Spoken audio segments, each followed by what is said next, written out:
जगदंबेचा आशीर्वाद प्राप्त व्हावा त्यामुळे आपण कुमारिकेची सुद्धा पूजा करतो. कुमारिकेचं पूजन का करावं मंडळी? कुमारिकेचं पूजन केल्यानंतर शास्त्रामध्ये देवी भागवतामध्ये वर्णन आहे की कुमारी पूजिता कार्य दुःख दारिद्र्य नाशनम. दुःख दारिद्र्याचा नाश होत असतो कुमारिकेचं पूजन केल्यावर. आणि जगदंबा ज्यावेळेस अवतीर्ण झाली त्यावेळेस ती कुमारिकाच होती, म्हणून कुमारिकेचं पूजा करतात.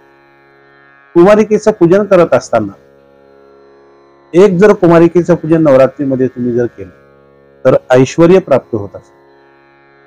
2 कुमारिका नवरात्रीमध्ये तुम्ही जर पूजल्या म्हणजे पूजा केली तर भोग आणि मोक्ष प्राप्त होत असतो माणसाला. 3 कुमारिकेचं पूजन नवरात्रीमध्ये केलं तर धर्म अर्थ काम या 3 गोष्टी माणसाला प्राप्त होत असतात. 4 कुमारिकेचं पूजन केलं तर राज्य प्राप्ती होत असते.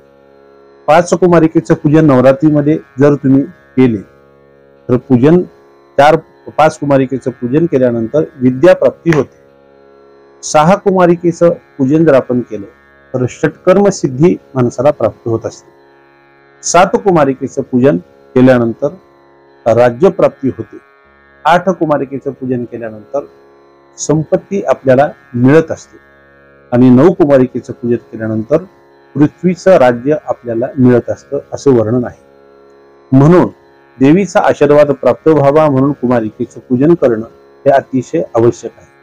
अशाच प्रकारच्या नवनवीन माहिती आपल्याला मी देतच राहणार आहे. आपली जर काही शंका असेल, आपले काही प्रश्न असतील तर जरूर कमेंट बॉक्समध्ये विचारा. आपल्या या प्रश्नाचं उत्तर आम्ही अवश्य देऊ. जय जय.